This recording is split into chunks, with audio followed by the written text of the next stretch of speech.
Likas na sa mga bata ang pagiging adventurous at curious. Pero kung napabayaan, kahit sa loob ng bahay ay posible itong mauwi sa aksidente gaya ng pagkakuryente. Ano nga bang dapat gawin sakaling mangyari ang hindi inaasahan? Common yun sa mga bata na gumagapang or nag-e-explore. Minsan nakakagat nila yung wire or may mga metal sila na pinapasok dun sa mga saksakan. So, nako-convert yung electrical energy sa thermal. Kaya usually, ang unang nangyayari, nagkakaroon sila ng burns, may muscle weakness, may spasm, tapos masakit. Ayon sa datos, nasa 20% ng mga naitalang electrical injuries ay nangyari sa mga bata. Nasa 110 volts lang ang kuryenteng dumadaloy sa mga saksakan sa bahay, kaya posibleng minimal lang ang epekto nito. Sa Pilipinas, bihira ang kaso ng pagkamatay sa mga bata dahil sa pagkakuryente. Pero huwag pa rin magpakampante.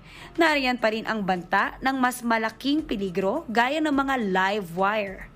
Posible ring mas tumindi ang epekto ng kuryente sa katawan kung madidikit sa power source ang isang bakal na conductor at hawak ito ng bata.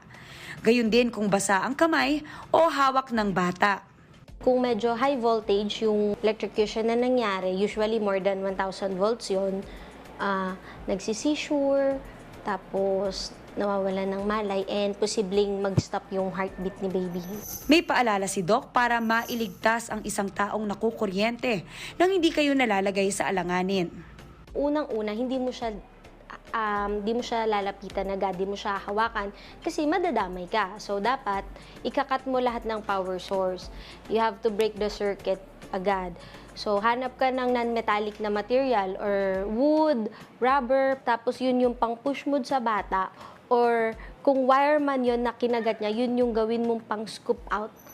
Siyempre, pinakamainam pa rin ang iba yung pag-iingat para hindi mapahamak ang inyong mga anak.